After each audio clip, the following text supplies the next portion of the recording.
we've talked about two approaches to the theory of knowledge. An internalist approach that says that knowledge is justified through belief, that warrant is something that is internal to the mind.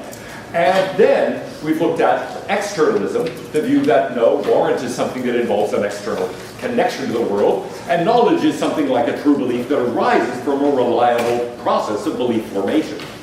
There are some interesting issues that arise that contrast internalism with externalism. One of them is called the Gettier problem.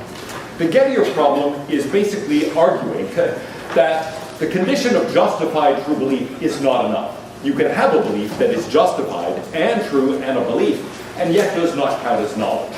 And here is an example from the original paper, slightly adapted. Suppose you, this is the wrong set of keys, so I can't do it.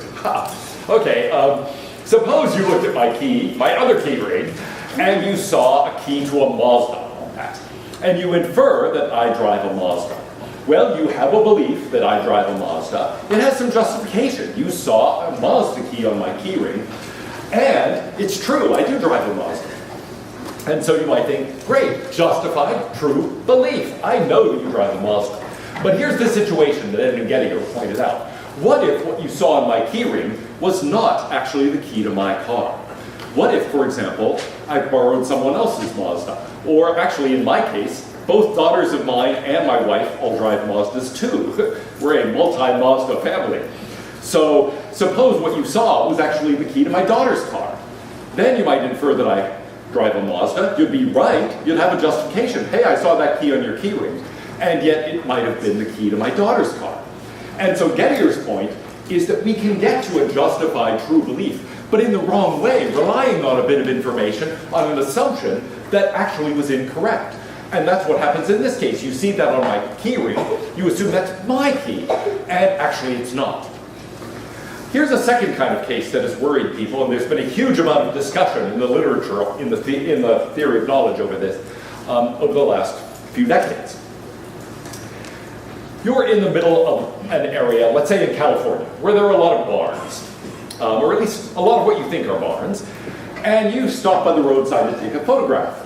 And you say, hey, look, I'm looking at a barn, and you take maybe a selfie of yourself with the barn in the background. Now, you've got a justification for claiming that that's a barn. Hey, you're looking at it, right? It looks just like a barn. Moreover, let's say you're right, that is a barn. So you've got a belief, it's true, it's justified, you know that that's a barn, right? Here's the story that is meant to make you worry about that conclusion. Suppose you're in an area of Southern California where they shoot a lot of movies, a lot of farming movies. And so actually most of the barns in that county are fake barns. They're part of a movie set. There is no actual barn there, it's just a front. Like some of those Western towns that are filmed in old Western TV series. There's no there. They're just storefronts. It's not really a town. It's just made to look like a town. And so what if most of the barn, now as it happens, you're in front of a real one, okay? You're seeing one of the few real barns in that place, but most of them are movie set barns. They're not really barns at all. They're fake barns. So you're in fake barn country. Well, do you now know that that's a barn? Let's say 9 out of 10 in that area are actually fake. You're in front of one of the few real ones. Are you now still confident that you know that that's a barn? Well, I don't mean to judge what the answers to these questions ought to be. There are real-life equivalents to that, by the way. Pflugerville, Texas is a place that controls speed very carefully, and one of the ways they do it is they have cardboard police officers. So you might think, oh, wow, there's an officer with a radar gun, and you slow down. Actually, maybe you're seeing a real officer with a radar gun, but much of the time in Pflugerville, you're seeing a cardboard cutout of a police officer with a radar gun. And it's meant to fake you into thinking, that's a real officer. So you're then having a belief, there's an officer with a radar gun, and you're justified, you're seeing it. And it's true, that is a real officer with a radar gun. But actually, let's say most of the time in Pflugerville, when you see one of these, it's really the cardboard officer. Well, gosh, then do you know that that was an officer with a radar gun? Same problem as with the fake barns. We've got fake cops in Pflugerville, the way we have fake barns, let's say, in that fictional story. And in that situation, you might wonder whether you really know. Well, now we're going to get to today's theme, which is skepticism. That is to say, how sure are we that we know not just something about barns, something about police officers, something about keys and ownership of cars, but anything at all? The skeptic doubts the possibility of knowledge. We've seen these two definitions, the idea of knowledge as justified through belief, or of belief arising from a reliable process. But now you might think, wait a minute, am I sure that I'm ever justified? Am I sure that I'm ever actually having a belief that is formed by a reliable process? And once we become attuned to the Gettier problem and the fake barn problem, we could think, well, and whatever else has to be added to an account to make it plausible, am I sure I'm satisfying that? Maybe I don't actually have knowledge at all. Now, once we go that far, we can actually go even further and say, maybe their beliefs it's reasonable for me to hold, even if I don't know them. But am I sure there are any beliefs at all that it's even reasonable for me to hold, whether or not I actually have knowledge? Well, skepticism is the view that beliefs in a certain area are either unjustified or unreliable, or maybe even just have no rational foundation for believing them. There's no reason to believe them at all. So this would be arguing that a certain kind of knowledge, or even a certain kind of reasonable belief, is impossible. Now, if you think about certain areas, it's fairly plausible to have this kind of skeptical view. Are there areas, kinds of belief about which you're skeptical? You think, yeah, look, I don't think any belief about that kind of thing is really justified, or is really arising from a reliable process, or even that it's very reasonable to believe anything like that. Are there any areas where you find yourself a skeptic?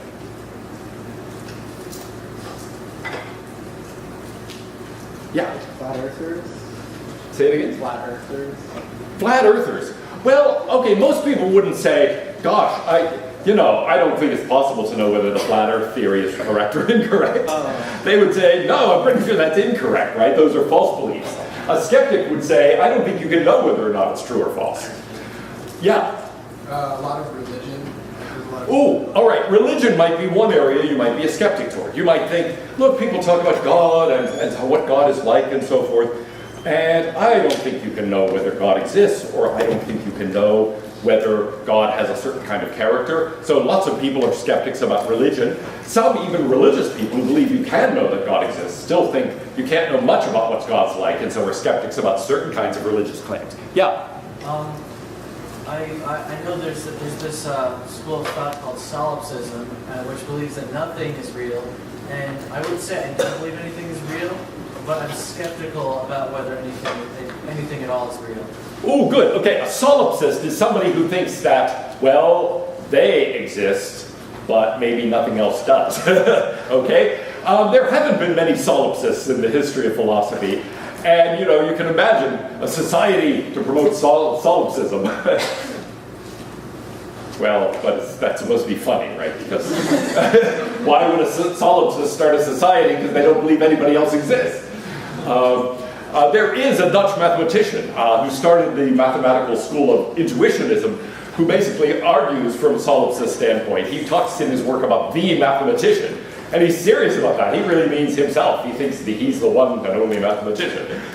But for the most part, you could say, okay, there's a position where we could say the solipsist thinks that they exist, but then otherwise, nobody exists, right? Or just skeptically, I can't know whether anyone else exists. Maybe they say, I know that I exist. I am, I think. Maybe they're Descartes that far. But then they say, I don't think I can go any further. Actually, there's no way to know even whether anyone else exists, whether the external world exists. Is there really a chair here? I don't know. Is there really a person in this classroom other than me? I don't know. Hey, I know that I exist, and that's all I can know. Other things about which you might be skeptical. Yeah? What conspiracy theorists, like, would that be an example of that? Like people that... Oh, good. You might say there are various conspiracy theorists. Right? And you might think, yeah, wait a minute. I don't know. I mean, anyway, that's just one example, but it could be a conspiracy theory about anything where people are alleging all of these sorts of intentions in the background, alleging facts you can't establish or establish the falsehood of, and so you end up thinking, yeah, I don't know how to evaluate things like that. So you might be a skeptic and think it just can't be known whether or not such theories are true. Well, anyway, whatever you might think about these kinds of examples, the skeptic we're interested in is much more sweeping. The philosophical skeptic is really a global skeptic, saying, I think there's no way to hold any really reasonable beliefs about anything. That is to say, it's not just religion or conspiracy theories or the existence of life on other planets or UFOs or whatever it might be. No, I'm saying I don't think it's possible to know anything at all. So here is one kind, the academic skeptic. Academic skeptic is so called because this is the view that took over Plato's academy after his death. His successor became a skeptic, partly because of this question of how we could have knowledge of the forms. And so Socrates is said by Diogenes Laertius, for example, to have said, all I know is that I know nothing. Now, if you think about that statement attributed to Socrates, you could think, that's pretty weird, right? What's weird about that statement? All I know is that I know nothing. Yeah. He knows that he knows nothing. Good, he knows that he knows nothing, right? And you might think, well, wait a minute, Socrates, you say all I know is that I know nothing, but you know that, right? So you don't know nothing, you know something. And you said you know nothing. Ha! Liar. Fake news. Okay. Now, can we save Socrates from this allegation? It is a strange position. It sounds like, look, if you know nothing, how could you know that you know nothing? That's absurd. Now, maybe you could solve this. I've thought about the possibility that Socrates could say, I know only this. You're saying, well, what is it, Socrates? What do you know? What I just said. I know only this. This thing I'm saying right now. That's all I know. Right? But that's bizarre. It's like, well, wait, you know that? How, you're saying you don't know if you exist, but you know that? That's ridiculous, okay? If you are inferring this, you've got to infer it from something else you know, so there'd have to be something else you know. So that's one problem. And if you claim to just directly know that, how could you possibly know that? That seems like an extremely weird thing to know. But there's another problem with this view. You could say, well, so what, Socrates? You know only that you know nothing. What do you want me to do about it, right? Why do you care about saying this? Well, presumably, and here it's an invariable. Academic skeptics make recommendations. They say it's impossible to know anything, so you should suspend judgment. Or so you should have peace of mind. Or so you should tolerate diverging opinions, etc., etc. And in short, they're saying knowledge is impossible, so you ought to blah, blah, blah. Now, if we look at some of these more limited cases, you can get an idea of how you might fill in that blah, blah, blah. Say we can't know anything about the truth of conspiracy theories. We can't really evaluate them. So what should you do about that? Well, you might think, so don't waste your time on them, because it's not that they're all wrong, it's just you can't tell whether they're right or wrong. There's no real way to evaluate them. Or religious claims, it might be the same thing.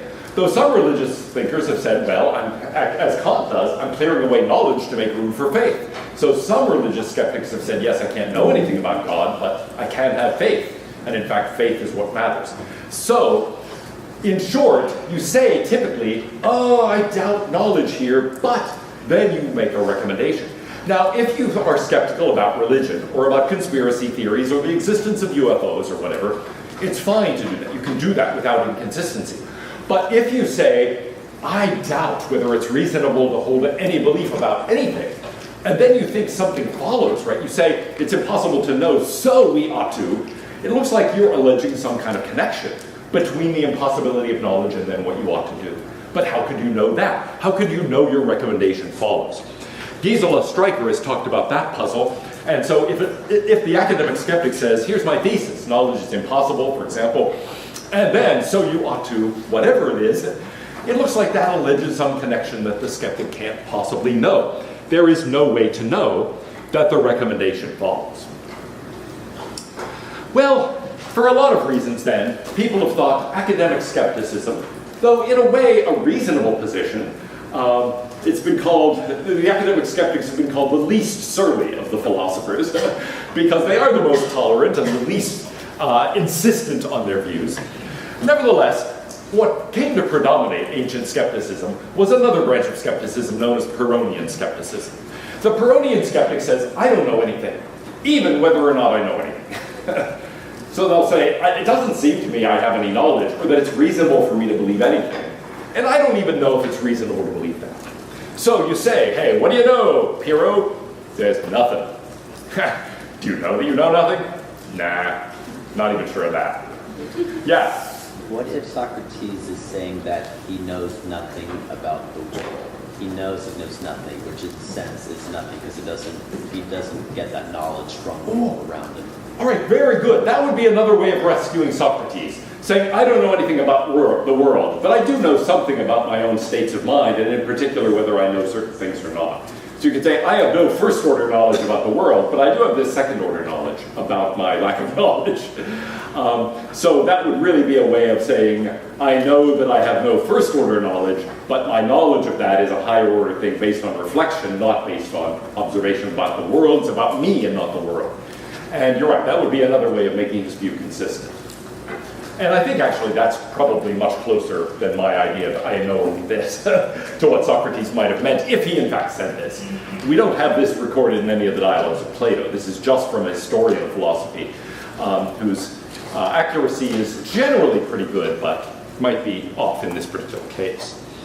Well, anyway, the Pyrrhonian skeptic typically doesn't make any recommendations. Here's a little cartoon that illustrates it. Meeting tonight, help for skeptics, or is there? Okay, now, what are some arguments for skepticism? Why is a skeptic of either kind convinced there's a problem about knowledge or reasonable belief? Let's take a look first at the arguments from Philo of Alexandria. Philo was really the first person to try to reconcile Greek philosophy with the Jewish scriptures. He's an important thinker in the history of Judaism and also in the history of Christianity because a number of his doctrines were highly influential on early church fathers. And so a lot of Philo's views are really built into the very foundations of Christian theology.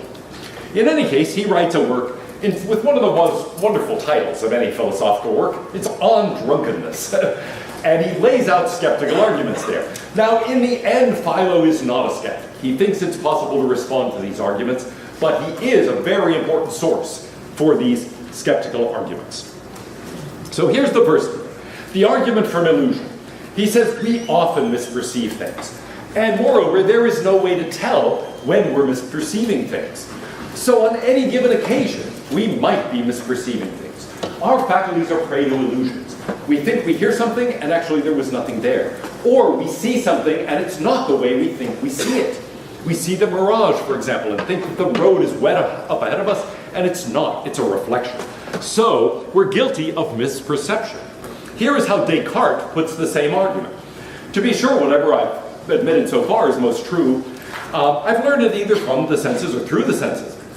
But sometimes I've caught them deceiving me. And it's prudent never to fully trust anything that has once deceived us. So the senses sometimes deceive us. How can we be sure they're not deceiving us right now?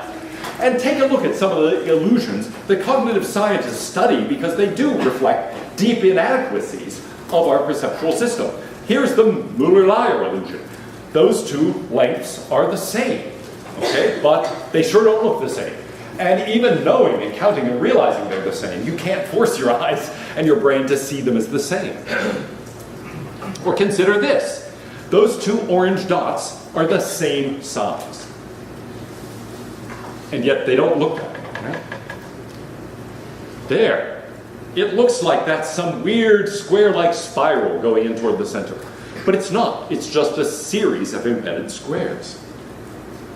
Those lines, those black and white lines, are all parallel. So are the lines here. That little cafe actually has ordinary tiles, but because of the way they're arranged, it looks like the lines are all askew. Lines AB and AC, which are longer? Which is longer? They're the same size, and yet it looks like AC is longer. And even once you know they're the same size, I can't make myself see them as the same size. There, those two blue diagonals are also the same size. That, what is that shape in the middle? It's a perfect circle. That looks like a spiral, but actually it's just a series of ovals that are embedded within one another. Same thing with this. Look at that. Those are the same size, but they look magnified. Ah, the duck rabbit. That's a case where it's ambiguous. Do you see a duck or a rabbit? You can sort of change. Yeah, look at one end, it looks like a duck. Look at the other end, it looks like a rabbit. Squares A and B are the same color.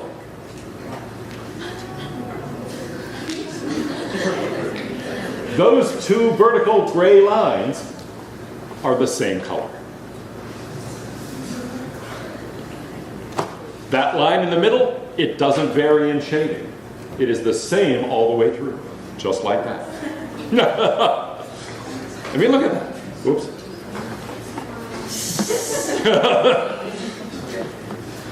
That looks like it's moving. And be careful about staring at it, it can make you nauseous. Or that. If you look at that in the right way, it looks like it's moving. That one's harder to get. That can look like it's turning. That looks like it's kind of going, but it's not. There, count the black dots. Or look at this truck. That really looks like the beer bottle is extending out the side of the truck, right? But it's just cleverly painted, so it looks like that. That company in Europe does that a lot. Like, which way is this facing? That asks on the side. It's just painted to look like it's facing the other direction.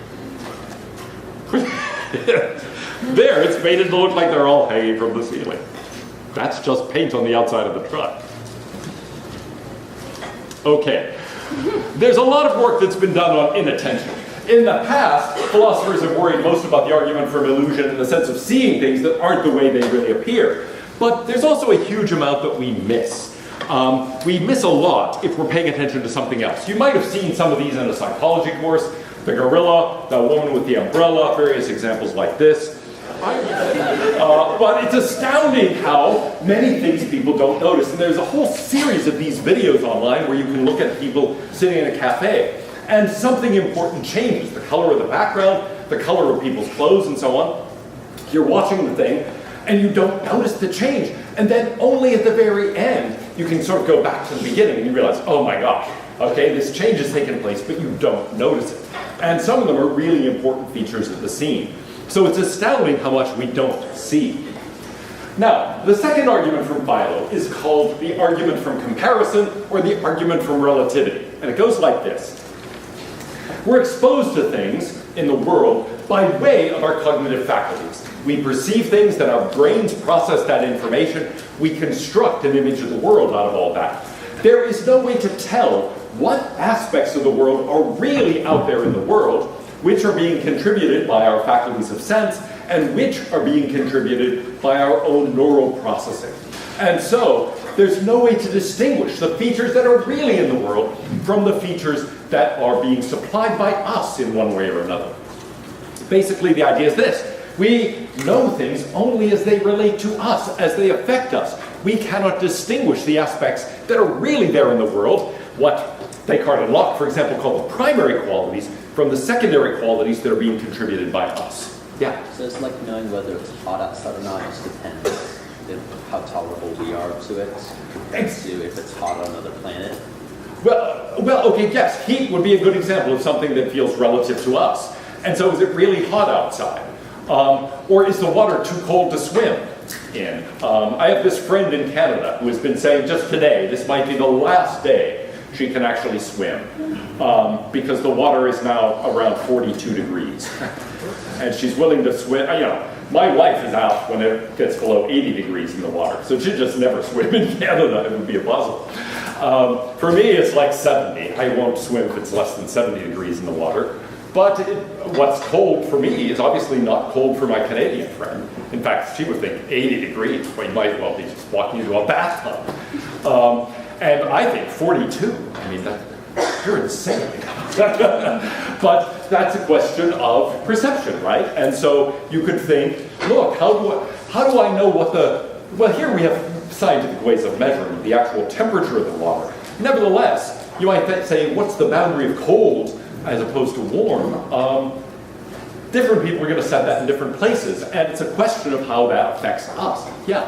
I spoke to you about this earlier, about history itself being relative. specifically in terms of Dunkirk. I was reading a book about the history of Dunkirk, and they were trying to make a movie. Oh. And they said it was hard to pinpoint exactly what the movie was going to be about because there were 400,000 people on this beach, and in different places were different histories, because in some places everybody's went crazy, like some people were killing each other, other places everything's fine. And history itself is relative, so the question is history itself, can history itself be told at all? All right, that's a really interesting question about history. It's not so much that the facts of what happened are relative to your point of view. Presumably, lots of things happened on that beach at Dunkirk, for example. The difficulty is that in telling a story, you can't tell 400,000 stories. You've got to necessarily limit what you're talking about, and it means just as our individual perspective visually on the world, or in terms of auditory content or anything, is limited, so what you can say in a historical narrative is limited. Are you picking out things that really reflect the way things are, or are you shaping the narrative? How much is being shaped by what happened? How much is being shaped by the historian's selection of facts to present? And so it's a very similar kind of problem to the one that Philo's worried about. Our eyes and then our brains, for example, are selecting a huge amount of information out of our perception and processing it in a certain way. And the historian is similarly looking at a very complex thing and is selecting and telling us only certain things. And it's a similar problem. What's there being contributed by the facts? What is actually being contributed by the historian? Now, let's take a look. Yes. Notice there the conclusion, suspend judgment on what it's actually like in its nature. Sextus Empiricus is a skeptic who gives us a very similar kind of argument. Says we really cannot know external objects, and for that reason, we cannot know what is really out there in the world and what's being contributed by our own senses and our own brains. And so his recommendation too is to suspend judgment. It's fine to say, hey, it looks to me as if it's raining today, but don't say it's raining. Suspend judgment about that. It may or may not be. It depends on your own responses. Don't say the water is cold. Say it feels cold to me. Don't say, wow, what's a good example historically? Dunkirk was heroic. That may be something that's being shaped by the narrative. Suspend judgment on all those types of questions. Yeah. Because in journalism, that's kind of what we always have to do whenever we're writing our articles. Our professor says, don't say he questioned, blah, blah, blah, and put the quote, say he said. Always say he said, because you don't want to put judgment and make the reader think one way with using pretty colorful words unless someone said.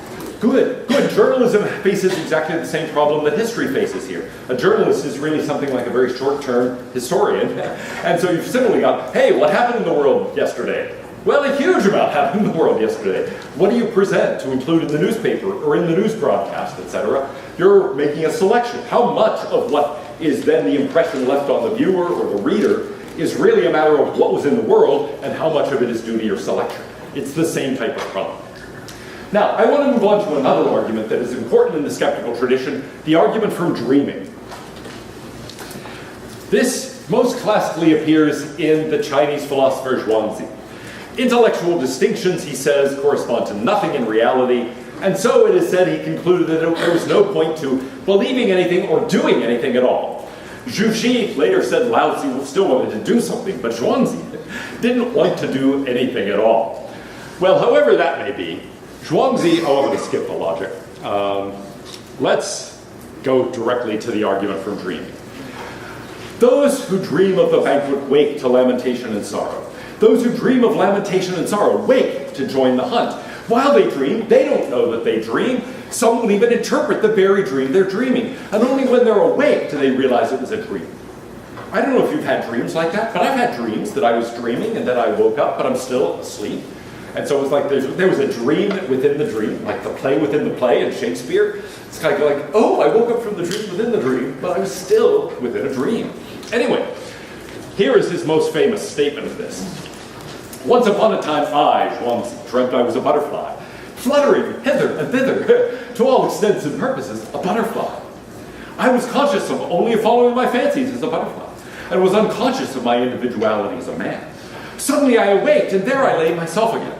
Now, I don't know whether I was then a man dreaming I was a butterfly, or whether I'm now a butterfly dreaming I'm a man. My daughter took my course, and she tells me now that many years later, this is the only thing she remembers from my intro philosophy course. Like, thanks, sweetie. But anyway, it is an awesome quotation, right? I guarantee this will be on the final exam. Now, what he's saying, I think, is a very deep point. How do you know that you're awake right now, that you are not dreaming? It seems to you that you're in class listening to me, or maybe ignoring me, but how do you know you're not asleep back wherever you live and that you're feeling guilty? Somewhere your subconscious mind is saying, you were supposed to be in philosophy class. Oh dear, I'll make you dream you're there right now. But you can tell it's different because this time the quotations from philosophers are really interesting. Anyway, you might think, yeah, how do I know I'm awake right now? And in fact, Descartes gives a similar kind of argument and says, yeah, gosh, in my sleep I experience all sorts of things. And how often have I been persuaded in the quiet of the night of familiar things that I was here in my robe sitting by the fire, when in fact I was lying disrobed between the sheets. He cannot find anything that distinguishes being awake from being asleep. He's so dumbfounded that he is almost persuaded that he's asleep. Now here's another example from Zhuangzi that is also fun. A keeper of monkeys replied, Zichi, said with regard to the rations of chestnuts that each monkey was to have 3 in the morning and 4 at night. But at this the monkeys were very angry. So the keeper said they might have 4 in the morning and 3 at night, with which arrangement they were all well pleased. Now what's the point of that little story? Well, the things that make a big difference to you might not actually reflect a difference in the world. And so this is a different kind of argument, maybe closely related to that argument, though I don't think it's quite the same thing as the argument from comparison or relativity. Here it's really saying there are certain things we pay attention to in the world that actually don't make much of a difference in the world, if it makes any difference at all. And so we can't trust that our distinctions among things track the distinctions among things in the world. They might not. In general, we can take that point and construct a broad argument. And I think this one is so broad that in a sense you could argue it covers a variety of the other skeptical arguments. It's an argument from variability. There is a premise of variability saying people perceive things differently. Different beings, different times, different species maybe, they see the world differently. They have different impressions of the world. Then, undecidability. There is no way to decide which of these, if any, are actually accurately representing the world. So the skeptical thesis, knowledge is impossible. There are all of these different ways of seeing life, seeing the world, seeing ourselves. We can't tell which of those is correct and incorrect, so the best thing to do is suspend judgment. Knowledge or even reasonable belief are impossible.